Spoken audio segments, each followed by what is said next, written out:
You think you're done dancing with the devil, man, until you catch yourself tapping your foot to the beat, humming a song, man, and then you're right back dancing again.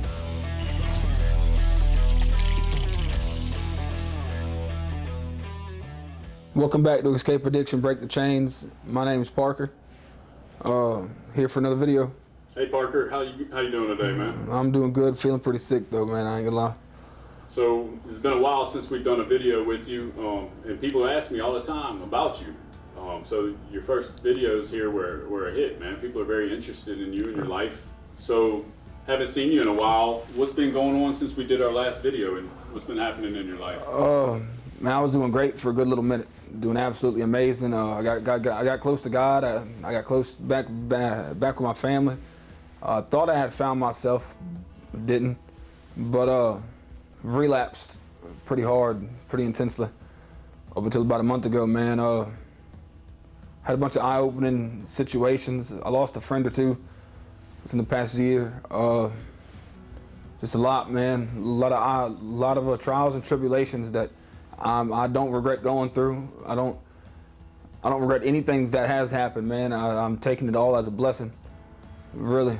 But yeah. Well, let's go back real quick. So, you had about 4 months clean, I remember, and it slipped up. How did that happen? Can you go back in your mind and pinpoint what was the start of that relapse? The start of the relapse, man, I thought God had built me up to a point to where I guess that life couldn't faze me no more. I thought I could just jump right back into it, be completely okay. I thought I could control it. I thought I could do the exact opposite of the inevitable, you know. And relapsed on my birthday, actually. My son's birthday is the day after mine. I'm pretty sure that played a big role in my relapse. I guess pride got to me. Really, that's all I can say. I guess my pride killed me, you know? Yeah, so you thought you were going to go back out there and be able to manage the drug use? Thought I could go and dance with the devil again. Yeah, and come out unscathed. Yeah. It didn't quite happen like that. So how bad did things get for you on this last run? Well, this is like the end result of it.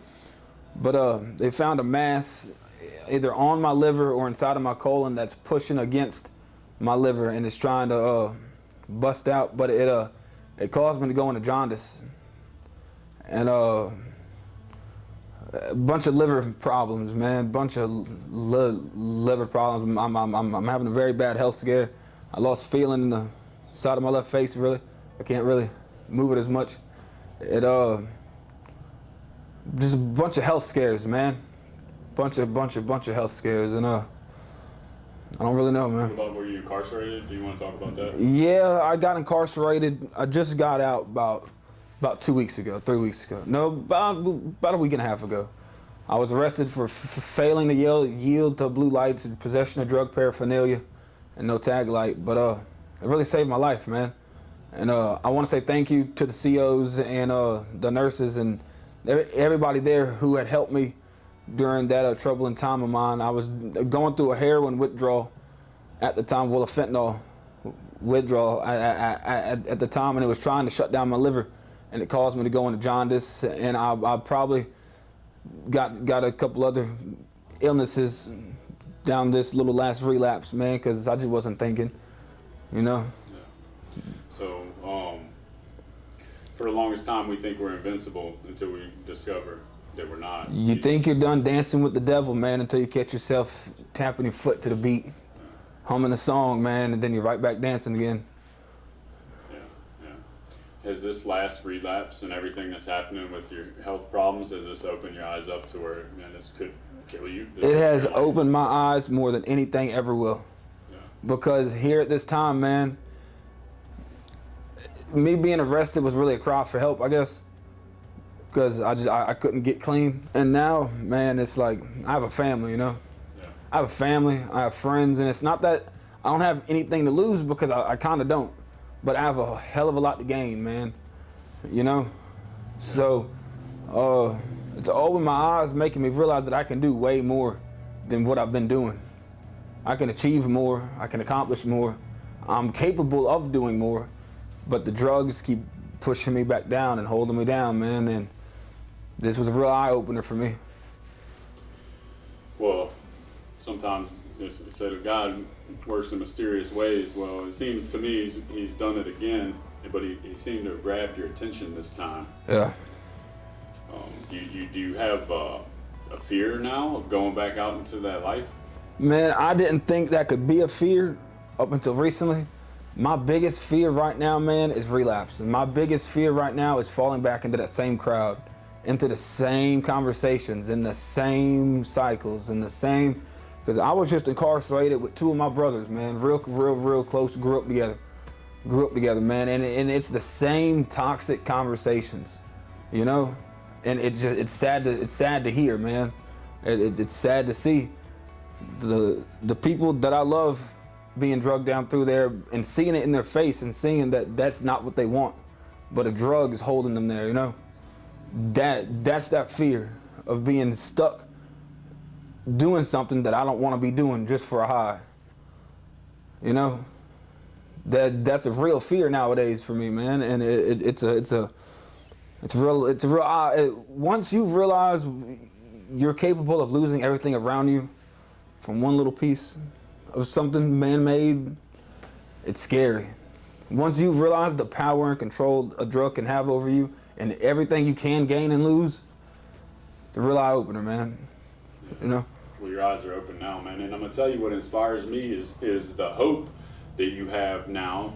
You're inspired, you're reaching out to start to create this new life when many people would take the news that you just received with this health scare, this big health scare, and with getting incarcerated again. Most people would take those things and go the opposite way that you're going.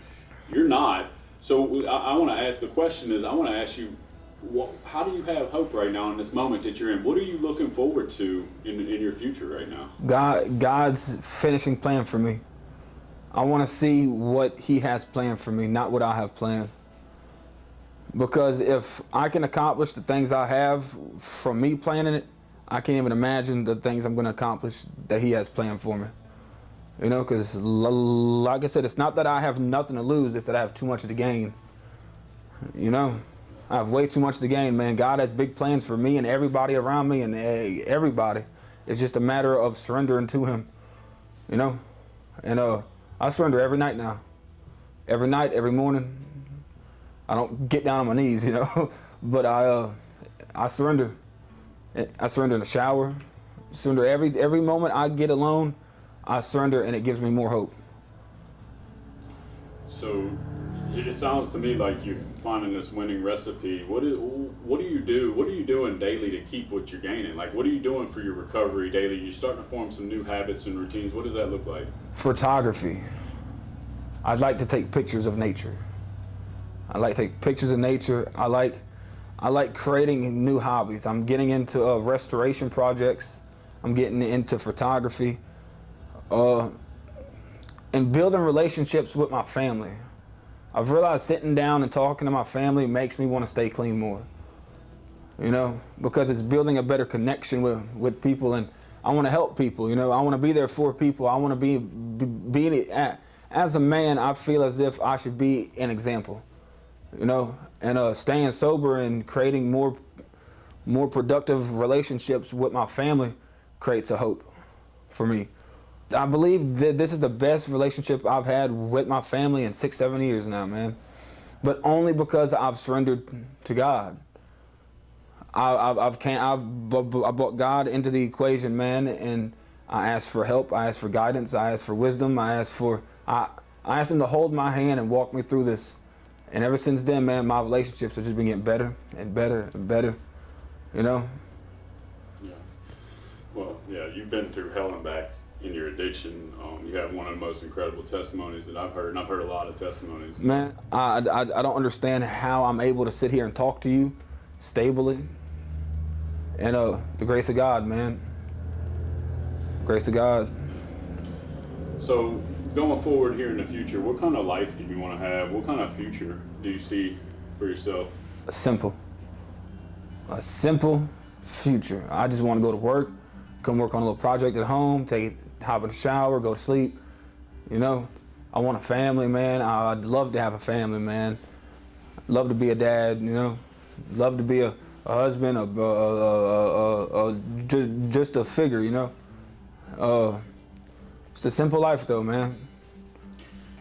I better myself more from helping people, you know, and anybody can do it, man. You just gotta prepare for a spiritual battle inside yourself, you know, and that's it, man. And that's what, and you're spot on with what you're talking about. Is self.